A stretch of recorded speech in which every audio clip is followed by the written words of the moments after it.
This poem is read all over the world every Veterans Day. In Flanders Fields, in Flanders Fields. In Flanders Fields, the poppies blow between the crosses, row on row, that mark our place. And in the sky, the larks, still bravely singing, fly scarce heard amid the guns below. We are the dead. Short days ago, we lived, felt dawn, saw sunset glow, loved and were loved, and now we lie in Flanders Fields. Take up our quarrel with the foe. To you from failing hands we throw the torch. Be yours to hold it high. If ye break faith with us who die, we shall not sleep, though poppies grow in Flanders Fields. And I just wanted to give you one little quote that a veteran, I read that Veterans Day, and a veteran came up to me and told me one of his favorite quotes, and I think it's great. Gilbert Chesterton said this in 1917.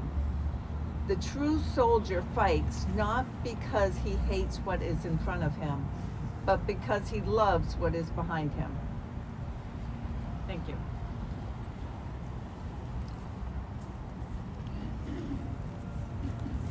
Thanks, Lorelei. And thank you for your service, and you too, Pete Jones. I jumped ahead, so I'll reread what I had started. Each December, on National Wreaths Across America Day, our mission to remember, honor, and teach is carried out by coordinating wreath-laying ceremonies at the Arlington National Cemetery, as well as 4,200 additional locations in all 50 states. They represent burials from the Revolutionary War to present-day conflicts. Our veterans are devoted sons, daughters, fathers, mothers, sisters, and brothers. They come from all backgrounds in life to place their lives on the line for our freedoms. There are millions of individual stories to tell. We need to get to know our veterans and hear theirs. We understand we have Veterans Day in the fall, Memorial Day in the spring, but our service members sacrifice their time and safety every single day of the year to preserve our freedoms. In many homes, there is an empty seat for one who is serving or who made the ultimate sacrifice for our country. There is no better time to express our appreciation than during the hustle and bustle of the holiday season. We are here to remember their lives.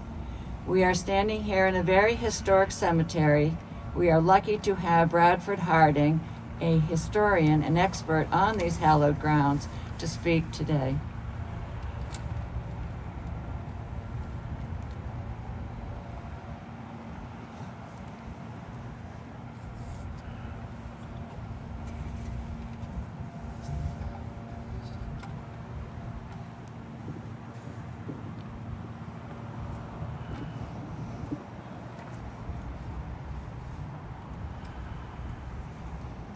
It's a chilly day. I won't be bothered if you want to walk around just to stay warm, as long as you listen. All that is known about wreaths is probably true. They've been used to adorn the heads of winning athletes, scholars who have earned advanced degrees, and in some instances, military heroes. The tradition goes far back beyond the times of the ancient Greeks and Romans. They wrote about them, speaking of laurel and olive branches being woven into circular crowns. A symbol of timelessness was not lost on the circular shape. And the laurels and olives themselves were also thought of as symbols of peace, even though victory was the main idea.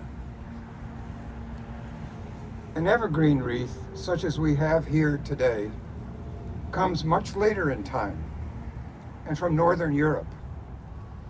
Without losing any meaning of winning, they've come to express a sense of everlasting peace and on the doors of our homes they speak of welcome, an expression of warmth and wellness inside, and the promise that the family within is one of love and caring.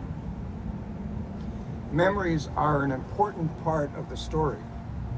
The circle of the wreath helps us not just to speak of good things to come, but to look back at those times, and especially those good people who brought us to where we are today. Our ancestors, our historic leaders, and the ordinary men and women who have answered the call to serve in the armed forces. That's why we're here today. As much as we honor the soldiers and sailors and airmen who are buried in this graveyard, I want to expand the view a bit, just for a few minutes, and recall the families and friends of these veterans in a general yet particular way. None of these veterans grew up alone. When they stepped forward to serve, as they all did, they said goodbye, at least for a time, to the folks at home. Here are some probable examples. On the day before he sets out for Lexington and the battle which has become so famous, 20-year-old Daniel Ware is given words of encouragement by everyone in his family. What sticks in his mind is that the pig, born in the barn a month before, has grown so big, so fast. Yet, as much as its true home is on Daniel's family farm, by colonial rule, it legally belongs to the British Crown, a full ocean away. This, the whole family agrees, is simply not fair. And that's part of why Daniel is going to Lexington. Much later, in another war, a young child secretly tucks a toy stuffed animal in the older brother's sack just before he returns to the battlefront. It's all to cheer him up when he's homesick. At least one new wife sees her husband board a troop train, wondering if he will survive and come home so that their marriage promises will last until they both grow old. A college classmate is told by his close friend that he has just enlisted. The student remaining home rips a $5 bill in half and gives one piece over with a promise that they will use both halves for drinks when the sailor returns. Or the young pregnant woman worries that the child's father might come home permanently injured or battle scarred in his mind. And in World War I, at least one mother kisses her infantry son goodbye, telling him he is doing the right thing. But she's torn inside with the lyrics of the popular song, "I didn't raise my son to kill another mother's son." And consider this veteran of the infantry, born in 1898, with a grandson now serving in another war. The grandfather writes to him every week, sometimes with tears dropping onto the page because he knows too well what the young soldier must surely witness in the thick of battle. But he bites back the tears, and he simply closes each note with his blessing. "I'm proud of you."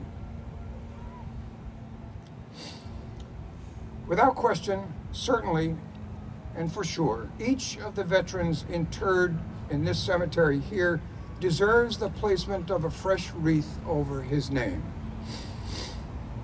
It's an honor for each of them, and it's a reminder for all of us. But we must also be mindful of those at home who raised and supported them who kept open space in their hearts and at the dinner table. At no small cost, families and friends kept in touch. At mealtimes, prayers named the soldiers gone to war. And some families had to carry on, even after learning that their soldier or sailor or airman had perished and would not be coming home.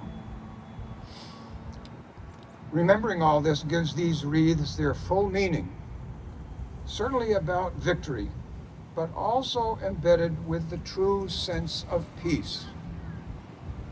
We can do no more in this ceremony, and we should do no less. Thank you.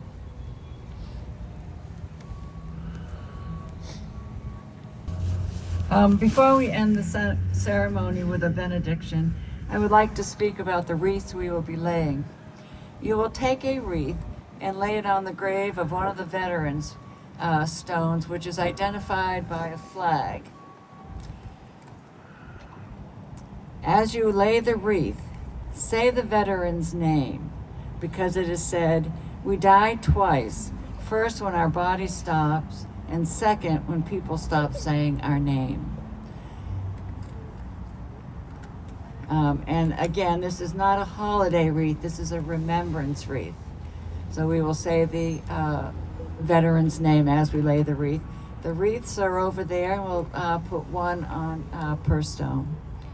At this time, Natalie?